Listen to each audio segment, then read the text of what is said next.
గుడికి వెళ్ళాలని చెప్పాను కదా, ప్రార్థన చేసి ఉండండి.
అనేక విధాలైనటువంటి సహకారం కావాలి.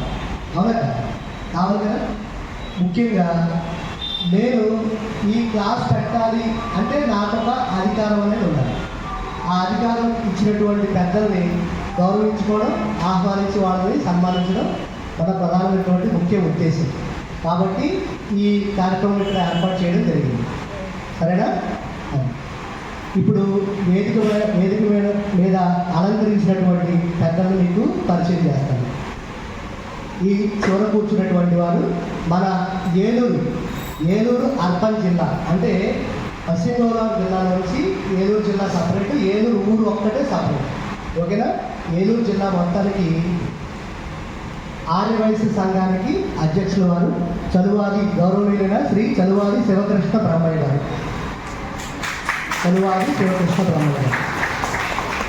తర్వాత పక్కన ఆశీర్వైనటువంటి వారు శ్రీ నందులూరి సత్యనారాయణ గారు, ఏలూరు అర్బన్ జిల్లా ఆర్యవైశ్య సంఘానికి ప్రధాన కార్యదర్శి వారు. అలాగే జ్యువెలరీ అసోసియేషన్, బంగారు కోట్లకి సంఘం ఉంటుంది కదా, ఆ సంఘానికి కూడా వారు సెక్రటరీ, ప్రధాన కార్యదర్శి. తర్వాత పక్కన ఆశీర్వైనటువంటి వారు శ్రీ మద్దుల పవన్ కుమార్ గారు. ఆయన తెలియని వారంటూ ఏలూరులో ఎవరు ఉంటారో, మంచి పబ్లిక్ రిలేషన్స్ కలిగినటువంటి వ్యక్తి. ఏలూరు అర్బన్ జిల్లా ఆర్యవైశ్య సంఘానికి పిఆర్ఓ, అంటే పబ్లిక్ రిలేషన్స్ ఆఫీసర్. మేము ఏ కార్యక్రమాలు చేపట్టాలన్నా ఆ కార్యక్రమాలన్నీ అన్నీ కూడా వారి ద్వారానే ప్రధానంగా జరగడం జరుగుతుంది. ఓకేనా? కార్యక్రమానికి స్పాన్సర్స్ని తీసుకొచ్చేదంతా కూడా ఆయనకి. అంటే ఒక కార్యక్రమం దిగ్విజయంగా జరగాలి అంటే మన పవన్ గారి వల్ల జరుగుతుంది. తర్వాత పక్కన కూర్చున్నటువంటి వారు మీ అందరికీ తెలిసినటువంటి వ్యక్తి ఎవరు? టి వరప్రసాద్ గారు. ఆయన గురించి మీకు చిన్నగా చెప్తాను. మేము చిన్నప్పటి నుంచి కూడా స్నేహితులు. మీరు ఇప్పుడు ఎలాగా మీ స్కూల్లో కలిసి చదువుకుంటారో మీ ఫ్రెండ్స్తో, అలాగే నేను కూడా ఆయనతో పాటు కలిసి చదువుకోవడం జరిగింది. ఓకేనా? సార్ గురించి చిన్న విషయం ఏంటంటే, స్కూల్స్లో నేను భగవద్గీత శ్లోకాలు నేర్పించడం జరుగుతుంది. ఇక్కడ ఏలూరులో ఈపీ స్కూల్ అని, తర్వాత శనివారపేటలో చిన్నపిల్లలు హాస్టల్, అంటే జైలు అంటారు జనరల్గా, వాస్తవంగా హాస్టల్ అనాలి. ఓకేనా?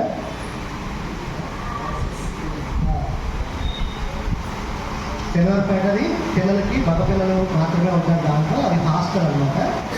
ఆ స్కూల్లో శర్వాణి స్కూల్లో భగవద్గీత శ్లోకాలు నేర్పించడం జరుగుతుంది. ఆ శ్లోకాలు నేను నేర్పించేటప్పుడు ఫోటోలు తీసి ఇలాగా వాట్సాప్ స్టేటస్లో పెడతాను.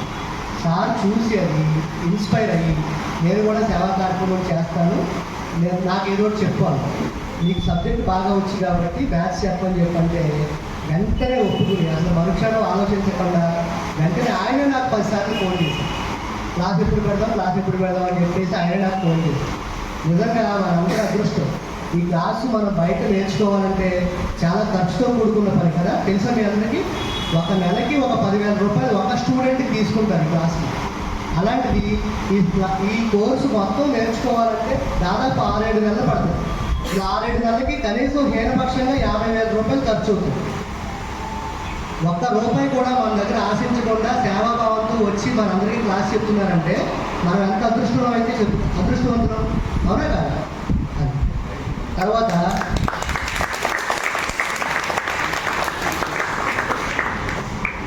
ఆ చివర ఆశీర్వైనటువంటి వారు సాయి గారు. మీకు ఆయన గురించి చెప్పాలంటే బహు ప్రావీణ్యం గల వ్యక్తి అన్నమాట. నేను మీకు భగవద్గీత శ్లోకాలు చెప్పడం జరుగుతుంది. ఆయన అంటే అసలు ఆయన చెప్పే క్లాసు వింటే ఒక శ్లోకం చెప్తే అద్భుతం. నాకు అలాంటి వ్యక్తులు పరిచయం అయితే ఎంతో సంతోషంగా ఉంటుంది. వాళ్ళు ఇలా రావడం నిజంగా అదృష్టం కిందే చెప్తాం. ఎందుకంటే వాళ్ళ దగ్గర వాళ్ళు మాట్లాడుతున్నప్పుడు మాట వింటే చాలు మనకు గోడంత జ్ఞానం వస్తుంది. అలాంటి వాళ్ళందరూ కూడా ఈ రోజుని ఆహ్వానించడం జరిగింది. ఇంకొక ఇద్దరు కూడా రావాల్సి ఉంది. వాళ్ళు కూడా కొంచెం సమయానుభావంగా ఏదో బయటకి వస్తారు, సరేనా? ఇప్పుడు ఒకసారి మీరు వేద గణిత క్లాస్ నేర్చుకున్నారు కదా, మీరు ఏం నేర్చుకున్నారో మరి మనం ఆహ్వానించినటువంటి అతిథులకి తెలియాలి కదా, అవునా కదా? అసలు వేద గణితం అంటే ఏంటో మీరు చెప్పగలరు ఎవరన్నా? ఎవరో ఒకడు మీ ఇష్టం చెప్పండి. వాళ్ళకి వచ్చిన మన అతిథులకి తెలుసుకుంటాం. పిల్లలు ఏమర్థమైంది వాళ్ళకైనా తెలుసుకుంటాం. అలా షణ్ముఖి నువ్వు చెప్తావా? మామూలు లెక్కలకి ఈ లెక్కలకి తేడా ఏంటి? మీరు రోజు లెక్కలు చేస్తారు కదా,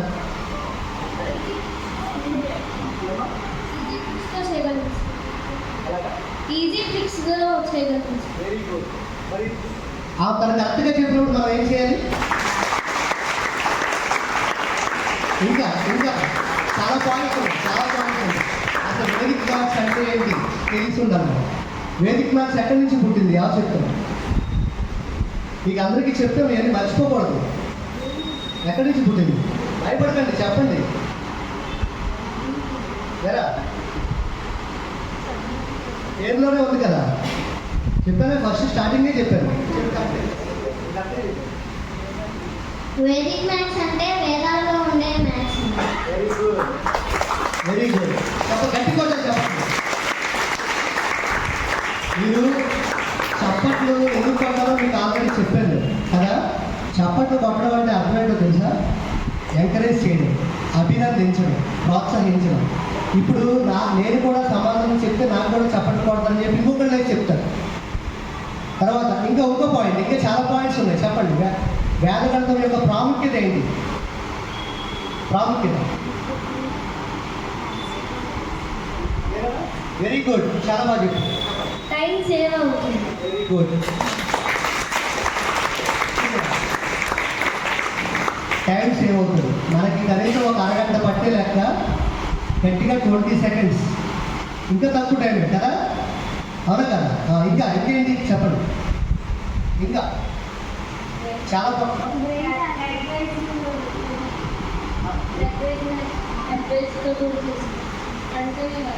చురుగ్గా చేస్తాం. వెరీ గుడ్, గట్టిగా చెప్పండి.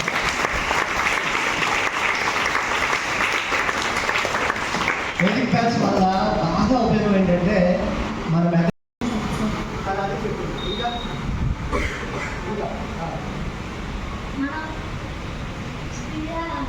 ఏదైనా చెయ్యాలి. ఇంకా చెప్తారు. మీకు అన్నీ తెలుసు. ఎగ్జామ్స్ లో చాలా వస్తాయి. అంటే ఐఐటి, జేఈఈ, యూపీఎస్సీ లాంటి వాటిలో చాలా బాగా వస్తాయి. Very good, very good.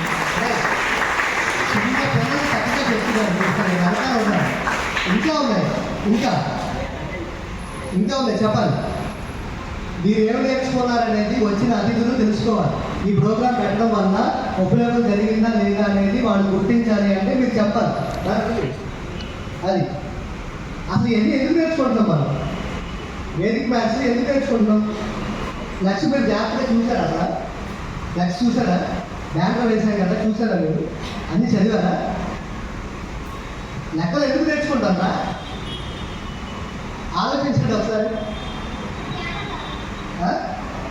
లెక్కలు నేర్చుకుంటే జ్ఞానం వస్తుంది, బాగానే ఉంది. ఇంకే వస్తుంది అమ్మా? Logical thinking. Very good. మీకు అన్నీ తెలుసుకునే మీరు ఎందుకు భయపడతారు? రోజునేమో పుల్లో రెచ్చిపోతుంటారు, ఈరోజు మాత్రం అది దాన్ని చేంజ్ చేయకండి రా. ఓకేనా? మీకు తెలిసింది ఓపెన్గా చెప్పాలి. చెప్పాలి. లైఫ్లో హెల్ప్ అవుతుంది. లైఫ్లో ఏ విధంగా హెల్ప్ అవుతుంది? నీకు తెలుసు, నువ్వు లెక్క బాగా చెప్తాను, నేను రోజు చూస్తాను, నేను రోజు అర్థం చేస్తాను. చెప్పు. లైఫ్లో హెల్ప్ అవుతుంది, కరెక్ట్గా చెప్పావు. ఎలాగో చెప్పగలవా? Very good. మనం షాప్స్లో ఉన్నప్పుడు దేనికైనా ఎలాగైనా క్యాలిక్యులేషన్ లేకుండా గాల్లో చేసేయగలం. గాల్లో అంటే జస్ట్ అబాకాస్ అలాగా అంటే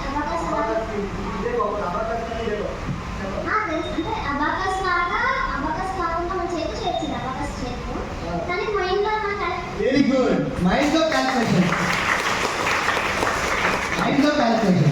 ఇప్పుడు మీకు స్క్వేర్ రూట్స్ క్యూబ్స్ ఒకసారి సరదాగా ఇక్కడ ఎన్ని పాయింట్స్ చూడండి. మీకు చాలా తక్కువ టైంలో చేసేయచ్చు, అవునా? బ్రెయిన్ చాలా షార్ప్గా పనిచేస్తుంది. మెంటల్ మ్యాథ్స్ అంటే ఏంటి? మనం పెన్ను కాగితం వాడాల్సిన అవసరం లేకుండా మన బ్రెయిన్లోనే క్యాల్కులేషన్ చేసి మ్యాథ్స్ చేసేయచ్చు, అవునా? కాంపిటేటివ్ ఎగ్జామ్స్కి ఉపయోగపడుతుంది.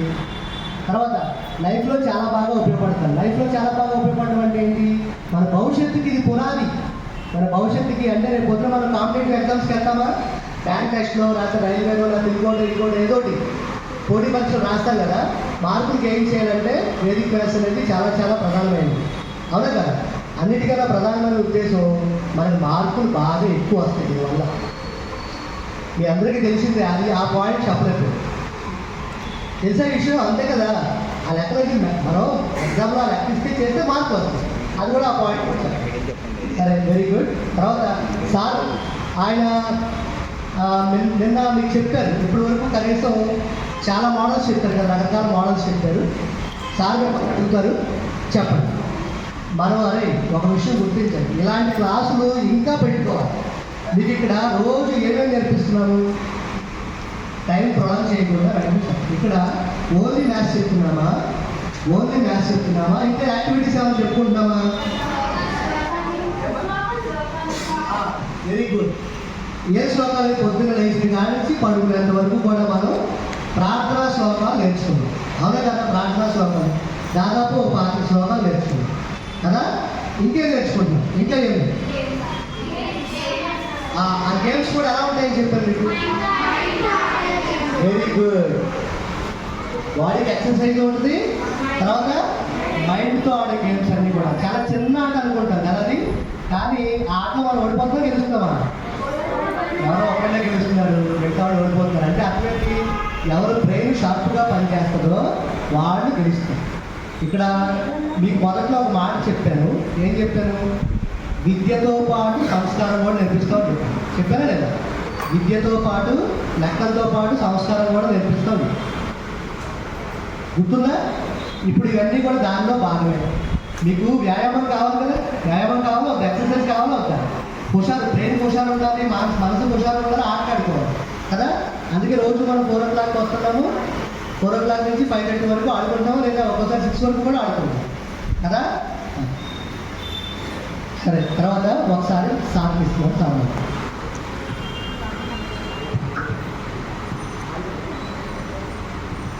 వేదిక మీద ఉన్న పెద్దలందరికీ నమస్కారాలండి. నా పేరు వరప్రసాద్. నేను సెయింట్ తెరెసా కాలేజీలో మ్యాథ్స్ హెచ్ఓడినండి. 20 ఇయర్స్ నుంచి అక్కడే చేస్తున్నాను.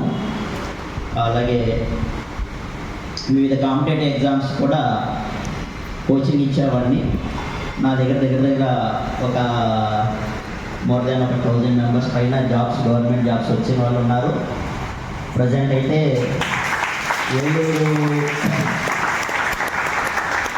Eluru intelligence department sub inspector Rammohan అని నా స్టూడెంట్ అండి. నా దగ్గర కోచింగ్ తీసుకుని 2012లో 18 మందికి కోచింగ్ ఇస్తే 10 మంది ఎస్ఐలు అయ్యారు. అందులో ఒక ఆయన ఏలూరులోనే ఉన్నారన్నమాట. ఏలూరు ఇంటెలిజెన్స్ డిపార్ట్మెంట్లో ఎస్ఐగా జాబ్ చేస్తున్నారు. దగ్గర నేను ఇంటర్మీడియట్ కంప్లీట్ అయిన దగ్గర నుంచి టీచింగ్ ఫీల్డ్లో ఉన్నా. ఇంటర్మీడియట్ కంప్లీట్ అంటే నాది 96లో ఇంటర్మీడియట్ కంప్లీట్ అయింది.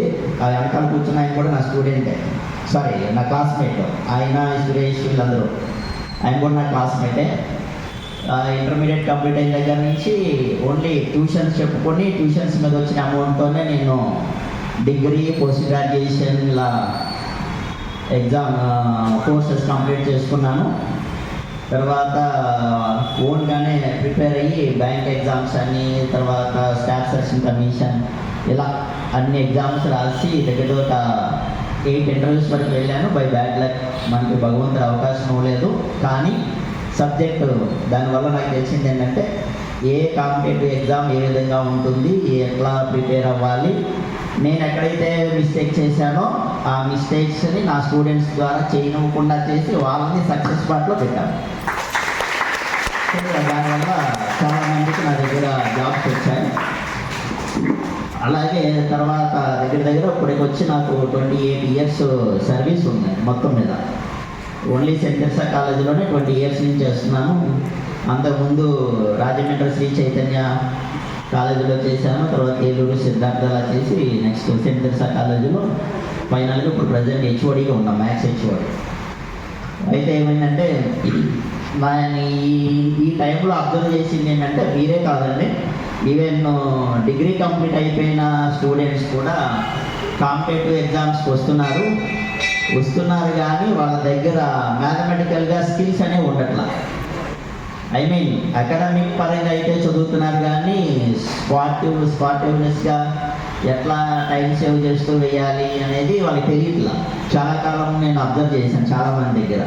అలాగే మ్యాథ్స్ చెప్పేటప్పుడు కూడా మీకు చెప్పిన ఏవైతే వేదిక్ మ్యాథ్స్ ఉందో అది ఇంకా అడ్వాన్స్డ్గా వాళ్ళకి చెప్పిన, అంటే డిగ్రీ కంప్లీట్ అయిపోయిన స్టూడెంట్స్ కాబట్టి వాళ్ళు కొద్దిగా క్యాచ్ చేస్తారన్న ఉద్దేశంతో ఇంకొంచెం అడ్వాన్స్డ్గా చెప్తున్నా సరే వాళ్ళు క్యాచ్ చేయలేకపోతున్నారు. సో దాన్ని బట్టి నాకేమనిపించిందంటే చిన్నప్పటి నుంచి వీళ్ళ దగ్గర ఈ స్కిల్స్ లేవు. ఇవే కనుక ఉండుంటే కరెక్ట్గా కాంపిటేటివ్ ఎగ్జామ్స్ వచ్చే టైంకి మంచి ఇదిగా అవుతారని నాకు ఒక అనుభవపూర్వకంగా తెలిసిందనమాట. తెలిసిన తర్వాత సరే సమ్మర్ హాలిడేస్ ఎలాగో ఖాళీగానే ఉంటున్నాము, సరే ప్రోగ్రామ్ చేస్తే బాగుంటుందని సురేష్ వాట్సాప్ స్టేటస్లో పెడుతూ ఉండేవాడు భగవద్గీత శ్లోకాలు. పిల్లలు కూడా చాలా బాగా చెప్తూ ఉండేవాళ్ళు. ఎంత ఇంట్రెస్ట్గా చెప్తున్నారు. సరే పోనీ మనం కూడా ఒక సోషల్ సర్వీస్ చేసినట్లుగా ఉంటుంది. జ్ఞానం పంచితే పెరుగుతుంది కానీ ఎప్పుడు తగ్గదు. ఎవరు దొరుకుకెళ్ళిపోయేదే కాదు. మనం ఏదైనా సంపాదించామనుకోండి, డబ్బులు అలాంటివి సంపాదిస్తే ఎవరో ఎత్తిరిపోతాడు. కానీ జ్ఞానం అనేది ఎంత చెప్తే అంత పెరుగుతుంది. సో ఆ ఉద్దేశంతో నేనేం చేశానంటే సరే స్టూడెంట్స్కి మనం సమ్మర్ హాలిడేస్లో అట్లీస్ట్ ఒక 1 అవర్ అన్న ఈవినింగ్ టైమో ఇది మార్నింగ్ టైమో సో లేజర్ అవర్ ఎప్పుడు కుదురుతుందో చూసుకొని చెప్దామని తనకు ఫోన్ చేస్తే తప్పకుండా చేద్దాము అని తనే మొత్తం ఈ ప్లేస్ ఇవన్నీ చాలా కష్టపడ్డాడు, ఆర్గనైజ్ చేశారు. కానీ నేనేమనుకున్నానంటే ఎంతమంది స్టూడెంట్స్ వస్తారని మాత్రం ఎక్స్పెక్ట్ చేయలేదు. నేను యాక్చువల్గా హాలిడేస్ అంటే అందరూ పేరెంట్స్తో ఊర్లు వెళ్ళిపోవడము లేకపోతే సంథింగ్ ఏదో ప్రోగ్రామ్స్ ఉంటాయి కదా.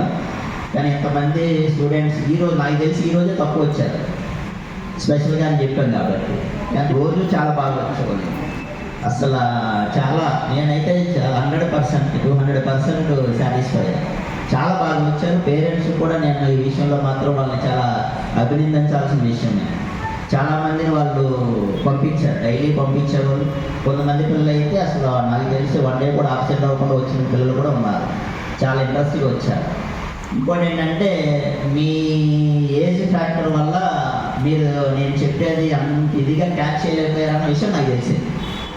అయితే ఇందులో నేను గమనించింది ఏంటంటే ప్రోగ్రామ్ చేసాము, ఇంతమంది వస్తారని నేను నిజంగా ఎక్స్పెక్ట్ చేసుకుంటే దీనికి సంబంధించింది టాస్క్ షీట్లన్నీ ఈ మొత్తం ప్రోగ్రెసివ్గా చేసేవాడు. కానీ ఇంతమంది వస్తారని నేను ఎక్స్పెక్ట్ చేయలేకపోవడం అది ఒక మైనస్ అయింది. తర్వాత పాసిబిలిటీ లేక ఆ టాస్క్ షీట్ చేయలేకపోయాను. కానీ నెక్స్ట్ టైం మాత్రం ఖచ్చితంగా ఇందులో వేదిక్ మ్యాథ్స్లో దగ్గర వచ్చి 45 టాపిక్స్ ఉంటాయి. ఈ 45 టాపిక్స్ని అట్లీస్ట్ 30 డేస్లో కంప్లీట్ అయ్యేటట్టు చేసి, అంటే మళ్ళీ మీరు స్కూల్స్కి వెళ్తున్నా ఉంటుంది కాబట్టి 30 డేస్లో 1.5 hour 2 hours అలాగా ప్రోగ్రామ్ ప్లాన్ చేసి టాస్క్ షీట్లు ఓకేనా, మీకు ప్రోగ్రెసివ్ అసెస్మెంట్స్ అంటే మీరు నేర్చుకున్నది మిమ్మల్ని టెస్ట్ చేయడం అనమాట. సో ఇలాంటి ప్లాన్ చేసి మాత్రం నెక్స్ట్ టైం మాత్రం 100% మీకు చాలా ఇదిగా చెప్తాను. ఆ విషయంలో మాత్రం మీకు ప్రామిస్ చేస్తున్నాను, కరెక్ట్గా చేద్దాం ఈసారి ప్లానింగ్ మాత్రం. అలాగే ఇంకోటి ఏంటంటే చాలామంది స్టూడెంట్స్ ఈరోజు వచ్చిన వాళ్ళు రేపు రావట్లేదు. ఇది ఒకటి బాగా మైనస్ మనకి. సో మ్యాథమెటిక్స్కి ఏదైనా మనం నేర్చుకోవాలంటే కంపల్సరీగా రెగ్యులారిటీ ఉండాలి, రెగ్యులర్గా ప్రాక్టీస్ ఉండాలి. మీరు అందరూ ఏదో అనుకుంటారు మ్యాథ్స్ అంటే భయం అది ఇదని. నేను కాలేజీలో జాయిన్ అయిన పిల్లలు కూడా అందరికీ ఇదే చెప్తాను, మ్యాథ్స్ అంటే డడ్ ఈజీ. ముందు ఆ భయం అనే ఇది పోవాలి మీకు, ఓకేనా. మీరు స్కూల్స్లో అబ్జర్వ్ చేశారు, స్కూల్స్లో కానీ కాలేజెస్లో కానీ మ్యాథ్స్ టీచర్కిను రిమైనింగ్ టీచర్స్కి చాలా వేరియేషన్ ఉంది. మీరు అబ్జర్వ్ చేశారో లేదో. ఓకే, వాళ్ళు మ్యాథ్స్ టీచర్ అనే వాళ్ళు ఏం చేస్తారంటే మార్నింగ్ ఏ యాక్టివ్గా వచ్చారో అదే యాక్టివ్నెస్ ఈవినింగ్ వరకు ఉంటుంది. వాళ్ళ వాయిస్లో బేస్ కూడా అలాగే ఉంటుంది. మీరు ఫస్ట్ అవర్ క్లాస్ చెప్పినా లాస్ట్ అవర్ క్లాస్ చెప్పినా వాయిస్లో బేస్ తగ్గదు. ఎందుకంటే మాకు ఎప్పుడు ఆ క్యాలిక్యులేషన్తో మైండ్ అంతా ఫ్రెష్నెస్ అవుతూ ఉంటుంది. మార్నింగ్ లేచి మనం ఏం చేస్తాం, బ్రష్ చేస్తాం. ఎందుకు? ఫ్రెష్నెస్ కోసం. మీరు కూడా చక్కగా మార్నింగ్ లేచి సింపుల్ క్యాలిక్యులేషన్ చేయాలి. క్యాలిక్యులేషన్ చేస్తే ఎప్పుడు యాక్టివ్గా ఉంటారు.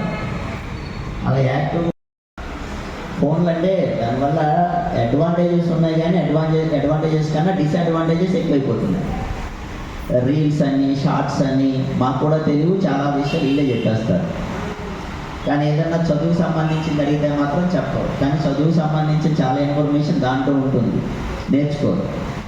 ఇంకోటి కూడా ఏంటంటేనండి, ఎక్కువగా అంటే ఇంటర్మీడియట్ డిగ్రీ ఇంజనీరింగ్ వాటికి చాలామంది పేరెంట్స్ ఏం చేస్తారంటే పక్కన వాళ్ళని చూసి ఎక్కువ ఎక్స్పెన్సెస్ పెడుతున్నారు. నేను అబ్జర్వ్ చేసింది ఏంటంటే వాళ్ళ పాప పలానా శ్రీ చైతన్యలో ఐఐటి జేఈ చదివేస్తుంది లేదా చదివేస్తున్నాడు, 1,50,000 కట్టేద్దాం అని అనుకుంటున్నారు తప్ప ఆ క్యాండిడేట్ యొక్క క్యాపబిలిటీ ఏంటనేది అబ్జర్వ్ చేయట్లేదు. క్యాండిడేట్ దాని సూటబుల్లా కాదా అది అబ్జర్వ్ చేయకుండా వాళ్ళ మీద ప్రెజర్ పెట్టేస్తున్నారు. వాళ్ళేమో చదవలేకపోతున్నారు, మనీ వేస్ట్, టైం వేస్ట్. నేను ఇచ్చే సలహా ఏంటంటే 20 years డిగ్రీ కంప్లీట్ అవ్వడానికి పట్టే సమయం. మనకు డిగ్రీ సర్టిఫికేట్ వస్తేనే కదా ఏదన్నా ఫర్దర్గా చేయడానికి. ఆ డిగ్రీ సర్టిఫికేట్ వచ్చిన తర్వాత ఒక 5 years టార్గెట్ పెట్టుకోండి. ఒక 5 years ఒక government staff selection, central government జాబ్సా లేకపోతే స్టేట్ గవర్నమెంట్ జాబ్సా పెట్టుకొని దానికి ఆ ఎక్స్పెన్సెస్ అంతా అప్పుడు ఖర్చు పెట్టండి. ఆ కోచింగ్ వెళ్ళడానికో లేకపోతే వేరే ఊళ్ళో ఉండడానికో. ఐఏఎస్ పిల్లలు చక్కగా ఐఏఎస్లో అవుతున్నారు, ఐపీఎస్ పిల్లలు ఐపీఎస్లో అవుతున్నారు, ఓకేనండి. పొలిటీషియన్స్ ఎలాగో వాళ్ళు చెప్పక్కర్లేదు. కానీ మనలాగా జనరల్గా మిడిల్ క్లాస్ వాళ్ళు మాత్రం ఆ గోల్ రీచ్ అవ్వకపోతున్నారు.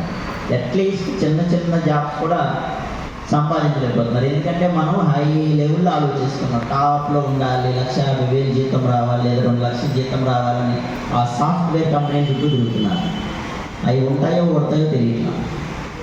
కాబట్టి ఏం చెప్తానంటే ఇప్పటి నుంచే మీ పిల్లలకి గవర్నమెంట్ సెక్టార్స్లో ఏమేమి అవకాశాలు ఉన్నాయి, స్టేట్ గవర్నమెంట్, సెంట్రల్ గవర్నమెంట్, వాటికి ఎట్లా ప్రిపేర్ అవ్వాలి, ఆ విధంగా వాళ్ళు కొద్దిగా పుష్ చేస్తే వాళ్ళ మైండ్ సెట్ అనేది మారుతుంది. ఇంకో విషయం ఏంటంటే టిఫిన్ సారే తినిపించాలి, భోజనం సారే తినిపించాలి, స్నానం చేయించడం అన్నీ కూడా చేయించాలి. అలాంటి స్థితిలో కూడా ఉండి సేవ చేయాలనేటువంటి గొప్ప సంకల్పంతో మన కోసం టైం కేటాయించారు. ఇంకో విషయం చెప్తాను. పాత తివాజీ సెంటర్, శ్రీవారంపేట దగ్గర పాత తివాజీ సెంటర్ అంటే ఎవరైనా చెప్తారు. అక్కడ ఆయన స్వయంగా ప్రత్యేక శ్రద్ధ తీసుకుని ఒక వినాయకుడి గుడి కట్టించారు. దానికోసం చాలా చాలా తీవ్రంగా కష్టపడ్డారు, నాకు స్పష్టంగా తెలుసు. మీరు ఎప్పుడైనా సరే అటువైపు వెళ్ళినప్పుడు తప్పనిసరిగా గుడికి వెళ్ళాలి. మన యొక్క ఆలోచనలకి ప్రతిరూపం మనం బయటికి పెట్టేటటువంటి విషయాలు. అంటే ఏంటి, బలంగా అనుకున్నారు, నేను గుడి కట్టించాలి అని చెప్పేసి అనుకున్నారు. దాని గురించి ఎన్నో సంవత్సరాలు కష్టపడ్డారు, తిరిగారు. ఓకేనా? ఈ రోజున అక్కడ ఎంతో అందంగా చక్కగా గుడి తయారైంది, ఎంతో మంది భక్తులు వస్తున్నారు. అలాగే ఈ రోజు మీరు అందరూ ఇక్కడ రావడానికి మీకోసం ఎంత టైం కేటాయిస్తున్నారు. అసలు ఏమన్నారు చెప్పరా?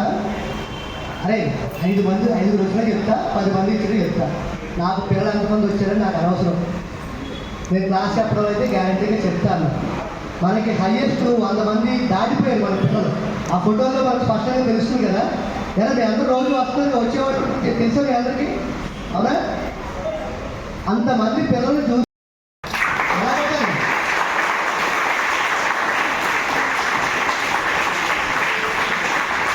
మనకి వీళ్ళు చాలా గొప్పవాళ్ళు, ప్రతిభావంతులు అనే విషయం మనకు అనిపించింది అనుకో, చప్పట్లు ఎలా కొట్టాలో మీకు చెప్పలేదు. ఇంకా 2 చేతులు పైకెత్తి కొట్టాలి. ఎలా కొట్టాలి? 2 చేతులు పైకెత్తి కొట్టాలి. మీరు రేపు పొద్దున మీరు 10th క్లాసు లేదా 6th 7th 8th 7 దాకా వెళ్తారు కదా. సెంటెన్సా కాలేజీలో సార్ చెప్పే క్లాసులు ఉంటాయి కదా, చూడండి. క్లాస్లో 50 మంది స్టూడెంట్స్ ఉంటే కనీసం 20 నుంచి 30 లోపు పిల్లలకి గ్యారంటీగా 100కి 100 వచ్చేస్తాయి, సమస్య లేదు. ఎందుకంటే ఆయనతో కలిసి పనిచేసిన అనుభవం నాకు, ఆయన టాలెంట్ ఏంటో నాకు తెలుసు. మరి మనం మీకోసం ఇంత సమయం కేటాయించి వచ్చి చెప్తున్నందుకు అంతే శ్రద్ధగా మీరు చదవాలి. చెప్పారు కదా, వాళ్ళ అమ్మగారికి 78 సంవత్సరాల వయసు, మంచం మీద లేవలేని వయసు. అయినా సరే నేనేదో పిల్లలు బాగు చేయాలని తపంతో వచ్చారంటే మీరు అర్థం చేసుకోవాలి. అర్థం చేసుకుని అలాగే చదవాలి, నిర్లక్ష్యంగా ఉండకూడదు. విన్నారా? అది తర్వాత మన కోసం సమయాన్ని వెచ్చించి ఇక్కడికి వచ్చినటువంటి మన సాయి గారు ఒకసారి మిమ్మల్ని ఉద్దేశించి ఒక 2 ముక్కలు మాట్లాడతారు. ఆయన కూడా ఒకసారి వినండి.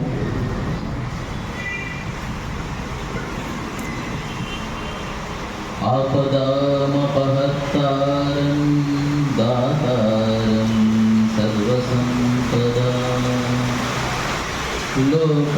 లోకాభిరామం శ్రీరామం భూయో భూయో నమామ్యహం హనుమానజనాసోః వాయుపుత్రో రామేశః పర్గుణశతః పింగాక్షో అమితవిక్రమः యుధవిక్రమణస్యైవ సీతాశోకవినాశనः లక్ష్మణప్రాణదాతా చ దశగ్రీవస్య దత్తః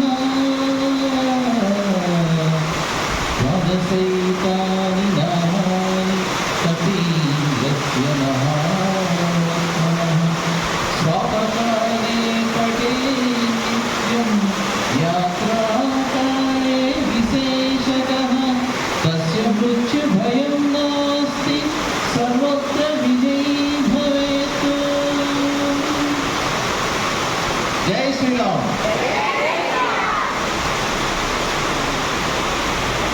మీ అందరికీ నేను భగవద్గీతలో ఒకే ఒక శ్లోకం చెప్తాను. యుక్తాహార విహారస్య యుక్త చేష్టస్య కర్మస్య యుక్త స్వప్నావబోధస్య యోగోద్భవతి దుఃఖః అన్నారు. అంటే భగవద్గీత అనేది మనకి అవగాహన వచ్చిన దగ్గర నుంచి మనం చదువుకోవాలి. మనకి కొంచెం చదువు వచ్చిన దగ్గర నుంచి కూడా మనం భగవద్గీత చదువుకోవాలి. ఆ భగవద్గీతలో మనం ఎట్లా బ్రతకాలని ఉంటుంది. యుక్తాహార విహారస్య అంటే మనం తీసుకునే ప్రతి ఆహారం కూడా ఉత్తమమైనదిగా ఉండాలి. మనం ఉత్తమమైన ఆహారం తీసుకున్నప్పుడే మన శరీరానికి ఉత్తమమైన పోషణ ఉంటుంది. స్వామి వివేకానంద చెప్పినట్టుగా మనం అందరం కూడా ఇనుప కండలు ఉప్పు నరాలు కలిగి ఆరోగ్యమైన వ్యక్తులుగా తయారవుతాం. దేశం అంటే మనిషి కాదో, దేశం అంటే మట్టి కాదో, దేశం అంటే మనుషులు అని చెప్పేసి గొర్రెలు అప్పాలని చెప్పడం. మనందరం కూడా ఎప్పుడైతే ఆరోగ్యంగా ఉన్నామో మన దేశం కూడా చాలా బలమైన దేశంగా తయారవుతుంది. మరి అలాంటి గొప్ప గొప్ప విషయాలు యుక్తాహార విహారస్య అంటే యుక్తమైన ఆహారం తీసుకుంటే, మనం మంచి ఆహారం తీసుకుంటే మనం మంచి ఆరోగ్యంగా ఉంటాం. అట్లాగే విహారం, మన ఎవరికి తిరుగుతున్నాం, మన స్నేహితులు మనం ఎంచుకోవాలి. గాలిగా తిరిగే వాళ్ళు తిరిగితే మనం కూడా అట్లాగే తయారవుతాం. అదే మంచి ఎయిమ్ ఉన్న వాళ్ళ కోసం తిరిగామనుకోండి, మనం కూడా ఒక ఎయిమ్ పెట్టిన ఎయిమ్ కోసం కృషి చేస్తాం. అలాగా మన ఉత్తమమైన ఆహారము, ఉత్తమమైన విహారం, యుక్త చేష్టస్య కర్మసు యుక్త స్వప్నావబోధస్సు యోగోద్భవతి దుఃఖాలు. మనం చేసే పనులు కానీ, మనం చేసే చేష్టలు కానీ, మనం కలిగే కళలు కానీ, ఇవన్నీ కూడా ఉత్తమమైనగా ఉన్నప్పుడే మనకి దుఃఖం జరిగేకుండా మనం గొప్పవారిగా తయారవుతామని చెప్పేసి భగవద్గీతలో శ్లోకంలో మరి గీతాచార్యుడు చూపిస్తూ చెప్పడం జరిగింది. ఇది సాధించవలసి మీకు వేద వెంటనే చెప్పారు. ఇప్పుడు మన కాలేజీలో మన సముద్ర వసతులు లేవు, కానీ లాలా లజపత్ రాయ్ గారు తెలుసా మీకు? లాలా లజపత్ రాయ్ గారు మనకి ప్రముఖ స్వాతంత్ర సమరయోధుడు. ఆయన బ్రిటిష్ వాళ్ళు పరిపాలన చేసే టైంలో ఆంగ్లో వెళ్ళి కళాశాల పెట్టి, బ్రిటిష్ వాళ్ళతో మనం ఫైట్ చేయాలంటే మనకి ఇంగ్లీష్ రావాలి, మన జ్ఞానం సంపాదించాలంటే మనందరికీ వేదం తెలియాలని చెప్పేసి ప్రతి ఒక్కరు కూడా ఆంగ్లో వేదిక కళాశాల పెట్టి, మరి ఆ కళాశాలలో చదువుకున్న వాళ్ళే మరి భగత్ సింగ్ కానీ, సుఖదేవ్ కానీ, రాజ్గురు కానీ, అశోక కానీ, రాజేంద్ర రాజేంద్ర ఇలాంటి వాళ్ళందరూ కూడా అలాంటి కాలేజీలో చదివి మన దేశం మీద, మన సంస్కృతి మీద చాలా ప్రేమ పంచుకొని గొప్ప దేశభక్తులుగా వారి నాకు సొంతాన్ని సంపాదించి పెట్టారు. మరి అలాంటి ఉత్తమమైన పౌరులుగా మనం ఉండాలంటే మనం ప్రతిరోజు కూడా మనది వేదభూమి, మరి భగవద్గీత మనం అందరూ నేర్చుకోవాలి. చిన్నప్పటి నుంచి కూడా వారానికి ఒక శ్లోకమైనా సరే మనం కంటతా పట్టాలి. దాంట్లో అర్థాన్ని తెలుసుకోండి. భగవద్గీత చాలా కష్టమైందేం కాదు. భగవద్గీత నేర్చుకున్న వాడు ఎక్కడెక్కడ మోసపోడు. ఇప్పుడు చాలామంది ఏం చెప్తారంటే ఇవన్నీ మూఢనమ్మకాలని చెప్పేసి టీవీలో కూర్చొని చెప్తూ ఉంటారు. మీరు టీఆర్డీలో సైంటిస్ట్ ఉంటారు, మనకి ఇస్రో సైంటిస్ట్ ఉన్నారు. ప్రతి ఒక్కరు కూడా దైవభక్తి కావాలి. దాంట్లో ఎవరు కూడా నాస్తికులు అనేవారు. ఒకసారి మీరు గమనించండి.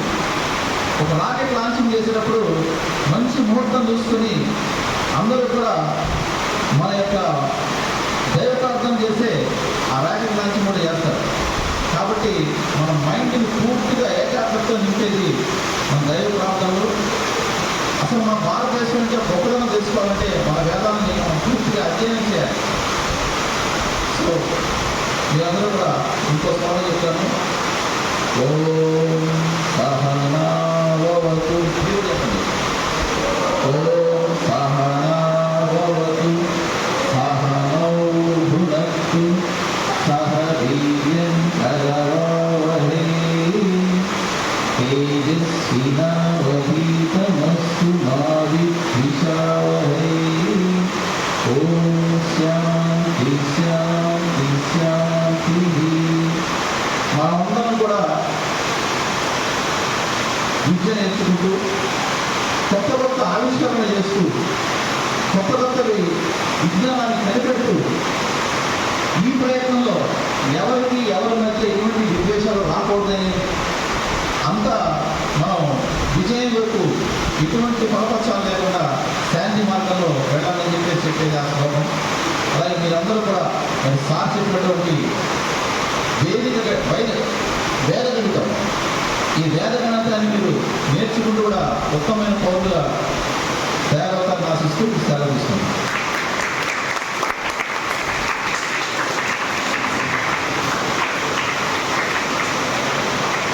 ఇప్పుడు మన కోసం వచ్చి మీకోసం ఏమైనా మంచి మాటలు చెప్తారు మన మధ్యలో పవన్ కుమార్ గారు, మన ప్రెసిడెంట్ గారు మాటలు మాట్లాడుతున్నారు. అలాగే ఈ కార్యక్రమాన్ని చేసినటువంటి పిల్లలకి సమావేశంలో కూడా పిల్లలకి నా ఆశీస్సులు, పెద్దవాళ్ళకి నా నమస్కారాలు తెలియజేస్తున్నాను. ఇలాంటి స్పోర్ట్స్ ప్రోగ్రామ్స్ కండక్ట్ చేయడం వల్ల పిల్లల్లో ఉన్న తెలివితేటలు బయటపడతాయి. ఎంతవరకు ఫోన్ దగ్గర పెట్టుకుని కూర్చుని ఆ ఫోన్లోనే ఏమైపోయే రోజుల్లో సురేష్ అట్లాగే మాస్టర్ ఈ కార్యక్రమాన్ని తీసుకుని చేయడం చాలా అభినందనీయం. ఎందుకంటే ఎవరు చేయట్లేదు ఇలాంటి ప్రోగ్రాం. ఎవరికంటే ఎవరి పనులు వ్యాపారం చేస్తున్నారు సేవ చేస్తున్నారు. ఇటువంటి ఎప్పుడైతే ఇంత బాగా టైట్లో ఉన్న పొజిషన్లో కూడా ఇలాంటి కార్యక్రమాన్ని చేపట్టడం అంటే చాలా అరుదుగా ఉంటారు. ఇలాంటి వాళ్ళు పిల్లల్ని చదివించాలి. ఎవరి పిల్లలు వాళ్ళు చదివించుకుంటారు, కానీ బయట ఉన్న పిల్లల గురించి పట్టించుకోవడం అనేది ఈ రోజుల్లో జరిగే పని కాదు. ఆయన ఉన్న పిల్లలతో పాటు ఈ 100 మందిని కూడా మంచి ర్యాంకు సంపాదించాలని చెప్పి, అట్లాగే మీ యొక్క టాలెంట్ బయటపడాలని ఆయన కోరుకుంటాం కూడా చాలా గౌరవనీయం. ఇంకా సురేష్ గురించి చెప్పాలంటే సురేష్ నాకు దగ్గర ఒక 20 years నుంచి మేము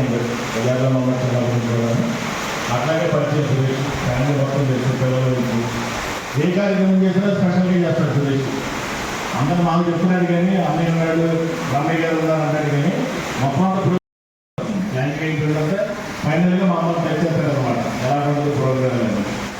మేము మాత్రం ఇలాంటి కార్యక్రమాలకి నేను బాగా ప్రోత్సహిస్తాను అన్నమాట. ఎందుకంటే నేను కూడా కష్టపడి చదువుకున్నాను. నేను కూడా పోస్ట్ గ్రాడ్యుయేషన్ చేసి జ్యువెలరీ షాప్ నిర్వహిస్తున్నాను.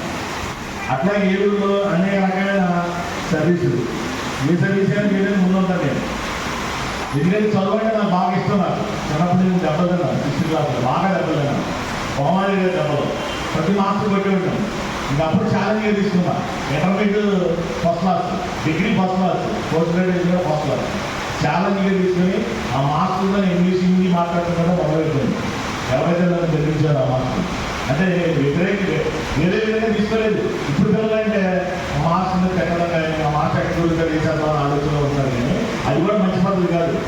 మేము గురువులు ఎలా తీసుకున్నామంటే గురువు మమ్మల్ని కొట్టాడు కాబట్టి ఏదో మనం ఏదో తప్పు ఉంది కాబట్టి గురువుగా కొట్టాము. దాన్ని స్పోర్టివ్గా తీసుకుని మేము మంచిగా చదువుకొని అభివృద్ధి చేసి అనేక రకాలుగా భాష నేర్చుకొని ఇంగ్లీష్ హిందీ అనేక రకాలుగా నేర్చుకొని వాళ్ళతో మాట్లాడుతుంటే వాళ్ళు ఆశ్చర్యపోతున్నారు. అంటే నా ఏజ్ 55. ఇప్పుడు కూడా మా మాస్టర్తో అంటే వాళ్ళు ఎవరైతే ఉన్నారో లైవ్లో ఉన్నారో వాళ్ళందరితో కూడా టచ్లో ఉంటాం. ఎవ్రీ మంత్ ఎక్కడెక్కడ ఉన్నారో మాస్టర్లు అందరినీ కలుస్తాం. వాళ్ళందరూ ఆశీస్సులు తీసుకుంటాం. గురు పూజోత్సవాన్ని పిలుస్తూ ఉన్నాను. అట్లాగే మా గెట్టు గెదర్ వెళ్ళినా సరే మాస్కులు తీసుకురావడం, మాకు రోజునంతగా సన్మానం చేసి వాళ్ళని ఇంటికాడ చేయడం వాళ్ళకి కూడా ఒక అనుభవం. ఇట్లాగే 1984 బ్యాచ్ మాది గాంధీ స్కూల్ అమ్మ. గాంధీ స్కూల్ 84 బ్యాచ్ ఇప్పుడు వచ్చి సుమారుగా 75 మందిని గ్యాదర్ చేశాము స్టూడెంట్స్. అంటే 84 నుంచి ఎంతమంది మిస్ అయిపోయారు కూడా చూడండి. అప్పటి నుంచి కూడా ఈ 45 సంవత్సరాల్లో ఎవరైతే మిస్ అయ్యే వాళ్ళందరినీ గ్యాదర్ చేసుకుని ఒక గ్రూప్ ఏర్పడి స్వచ్ఛంద కార్యక్రమాలు కానీ పిల్లలు ఎవరైనా ఎడ్యుకేషన్ ఇబ్బంది ఉంటే వాళ్ళకి వాళ్ళ పిల్లలకే కాదు బయట పిల్లలు ఎవరైనా అంటే మా తాలిగా కుర్రాడు ఇబ్బంది పడుతున్నాడు బుక్స్ కావాలి, నేను స్కూల్ ఫీజు కట్టలేకపోతున్నాను కదా. నేను 10 మందిని చదివిస్తున్నాను. అప్పటికి వచ్చి గత 5 సంవత్సరాలుగా 10 మంది పిల్లలు చదివిస్తున్నాను. అంటే నేను ఒక్కడే చెప్పుకోవడం లేదు. మీకు కూడా ఒక రకమైన ఇన్స్పిరేషన్ రావడానికి చెప్తున్నాను. నేను చదివించడానికి నేను చదివించిన పిల్లలు ఒక పాప అయితే ఐఏఎస్ ప్రిపేర్ అయ్యింది. ఇప్పుడు సెక్రటరీ చేస్తుంది పుట్టాయిలో. రీసెంట్ అంటే 2-3 years అయింది పుట్టాయిలో జాబ్ వచ్చి అమ్మాయికి. అమ్మాయి వచ్చి ఫస్ట్ టైం జాబ్ రాగానే నా కాళ్ళు దండం పెట్టింది. నా మనసు ఎలాగైపోయిందంటే ఒకసారి ఫస్ట్ అయిపోయింది. అంటే మనం ఒక మొక్క నాటితే ఆ మొక్క ఫ్రూట్స్ ఎప్పుడైతే మనకు అందిస్తుందో అప్పుడు అది ఒక సంతోషం ఉంటుంది అన్నమాట. అంటే ఆలోచన ఉన్నవాళ్ళు చూస్తుంది.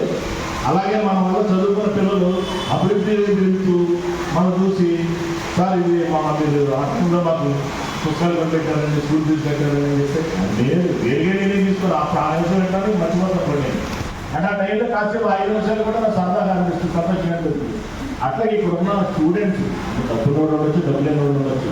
డబ్బున్నోడు ఏం చేస్తారంటేనండి, గుళ్ళకి దానాలు ధర్మాలు చేయడం కదండి, ఎడ్యుకేషన్ దానం చేయండి. ఎడ్యుకేషన్ దానం చేస్తే ఏమవుతుందంటే లైఫ్ టైం మనం గుర్తుపెట్టుకుంటారు. దేవుడి దగ్గరికి అందరూ వెళ్తారు, అందరూ వెళ్ళి బాధలు చెప్పుకుంటారు. మనం ఏం చేయాలంటే దేవుడి ప్లేస్లో మనం నుంచి ఎవరైతే స్టూడెంట్స్ ఉన్నారో కొంతమంది పూర్ స్టూడెంట్స్, వాళ్ళు చదువుకోవాలి కోరుకుంటుంది కానీ డబ్బు ఉండదు వాళ్ళ దగ్గర. అప్పుడు ఏం చేయాలి, మనం తలకో 1000, 2000, 5000 వేసుకుని ఫీజు కట్టడం, లేకపోతే బుక్స్ తీసుకుంటాం. వాళ్ళని మంచి నడవడిక నేర్పించి సమాజానికి నడవడిక నేర్పించడం వల్ల ఏమైందంటే సమాజం బాగుపడుతుంది, ఆటోమేటిక్గా పిల్లలు బాగుపడతారు, సమాజం బాగుపడతారు, కుటుంబం కూడా అభివృద్ధి చెందుతుంది. ఆ కుటుంబాన్ని చూసి ఏమైతుందని సంఘాలు ఏమనుకుంటారు, అదే తల్లి ఉంటారు, ఈ చిన్నపిల్లలు తక్కువ డబ్బు లేదు కూడా, డబ్బు లేకపోయినా కూడా మంచి చదువు చదువుకున్నారు, మనం కూడా ఇలా చదువుకుంటే బాగుంటుందని చెప్పి ఆ పిల్లలు ఆదర్శంగా చేసుకుని మంచి అభివృద్ధికి వెళ్తారు పిల్లలు. అది కూడా నేర్చుకోవాలండి. ఇప్పుడు జై శ్రీరామన్న కానీ లేదా రాముని పూజించండి, దేవుని పూజించండి నేను కూడా చెప్తుంటాను. దానికంటే ముందు విద్యకి దానం చేయండి. డబ్బు దానం చేయడం, గుళ్ళు కట్టించడం, గోపురాలు కట్టించడం, ఆవరణాలు చేయడం, లేదా ఎక్కడెక్కడ చేయడం కాదు. పిల్లలకి ఎప్పుడైతే మీరు సాటిస్ఫాక్షన్గా మంచి విద్యని కనుక చేయించగలిగితే వాళ్ళు పొందే అభివృద్ధిలో మన వాటా ఉంటుంది. అంటే వాళ్ళు గుర్తు చేసుకుంటే చాలు. మన సురేష్ ఈరోజు ప్రోగ్రామ్ పెట్టాడు కదా, ఆ ప్రోగ్రామ్ నేను అడ్డుపడతాం. రాబోయే రోజుల్లో మంచి కాంపిటేటివ్ ఎగ్జామ్స్కి ఎక్కడ అవుతున్నాం, ఎందుకంటే స్కూల్స్ మారుతుంటారు. స్కూల్ మారినప్పుడు కానీ వేరే వేరే స్కూల్స్లోకి వెళ్ళినప్పుడు కానీ ఆటోమేటిక్గా ఏమవుతుందంటే మన సురేష్ గారి ద్వారా మనకి మాస్టర్ ఇట్లా వాచ్ చేశారు మనకి, దానివల్ల మనం మంచి పొజిషన్లోకి వెళ్ళగలుగుతున్నాం. ఆ రోజు మీరు ఎదుర్కొనేది చాలా ఈజీగా ఉంటుంది, చాలా మంచిగా అయినా తాగేచ్చు. మీరు అక్కడైనా కాంపిటేటివ్ ఎగ్జామ్ అయినా ఉన్నా సరే చాలా ఈజీగా మీరు ఫుల్ఫిల్ చేయగలుగుతారు, తద్వారా మీరు లాభం పొందగలుగుతారు. అది కూడా గుర్తుపెట్టుకుంటాం అందరూ కూడా. ఈ కార్యక్రమానికి నన్ను పిలిచి అన్ని రకాలుగా నాతో మాట్లాడించినందుకు సురేష్ గారికి, మాస్టర్కి, స్టూడెంట్స్ అందరికీ ఒక్కొక్కసారి ధన్యవాదాలు తెలియజేస్తున్నాను.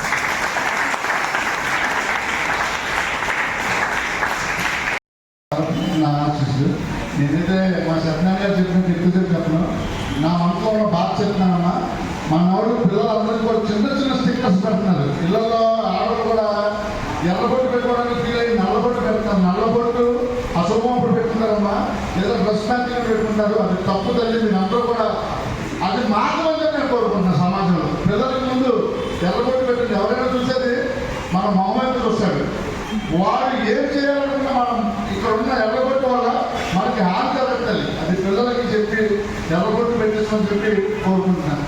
మీరు ఇలా నేర్చుకోవడం వల్ల మీకు స్పోర్ట్స్ బాగా పెరుగుతుంది. ఇవాళ మీరు కాంపిటేటివ్ ఎగ్జామ్స్కి వెళ్ళాలి కాబట్టి ఇలాంటి క్లాసులు ఎక్కడున్నా సరే శ్రద్ధగా పిల్లలకి డబ్బులే లేవు, ఫ్రీగా చెప్తున్నారు కాబట్టి శ్రద్ధగా నేర్చుకుంటే మీకు మీరు బాగా ఎదుగుతారు. నాది గాంధీ వెయిటింగ్ బ్యాచ్. నేను చెప్పాలంటే మొత్తం స్కూల్ గ్రౌండ్లో ఎంతసేపు గోళీలు ఆడుకోవడం, గెలవాలని ఆడుకోవడం చేస్తాను. మా గురుగారు ఆనంద్ ఉన్నారు, ఆయన వెళ్తే రోజు ఏర్పడేశాడు. అదే నువ్వు పవన్ పెట్టాలా, వాళ్ళు లెక్కలు వేసుకుంటే బతుకుతామని. అదే వాళ్ళ స్ఫూర్తి. నేను మంగారుకుంటా 19,000 సెక్రటరీ చేసి తప్పు నేను మా తమ్ముడు వచ్చాడు సెక్రటరీగా, నేను స్టేట్ అసోసియేషన్ సెక్రటరీ. మీకు ఇష్టం ఉంటే ఏదున్నానండి, మేము చేయగలంతో చేశారు, మేము చేయగలంతో మీ కష్టాన్ని తీర్చబెట్టారు. అర్థమైనా? దాని గురించి చెడు చేసేది కష్టం అంటే మాత్రం రాకండి. నిజంగా మీకు కష్టం వస్తే రెండు ఏ కాలంలో చేస్తారు, వెంటనే సరే ఎంత దూరంలో సాధన చేస్తారు. మేమంతా మా టీమంతా ఓకేనా? మీ అందరూ దయచేసి బుట్టు మీద కొద్దిగా పెద్ద పెట్టుకోమని బాగుంది. పిల్లల్ని పెద్దని అందరూ కూడా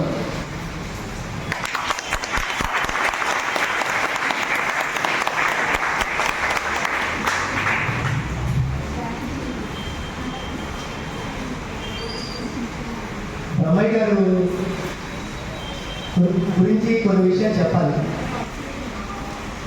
ఇప్పుడు నిన్న మీకు ఆల్రెడీ నేను అనౌన్స్ చేశాను, మన ఆర్యవైశ్యులు జిల్లాలో ఎవరైనా ప్రభుత్వ పాఠశాలలు అంటే గవర్నమెంట్ స్కూల్లో చదువుతూ అత్యధికంగా మార్కులు వచ్చిన వాళ్ళు ఎవరైనా ఉంటే ఇక్కడ తీసుకొస్తే వాళ్ళకి ఆర్థిక సహాయం చేస్తాము అని చెప్పాం. ఆల్రెడీ మా పాప డిగ్రీ చదువుకోవడానికి మనల్ని అడగడం జరిగింది. అడిగితే వెంటనే మనం చాలా ఆలోచించకుండా 10,000 రూపాయలు ఆర్థిక సహాయం చేశారు. ఈ విషయం చెప్పలేదు.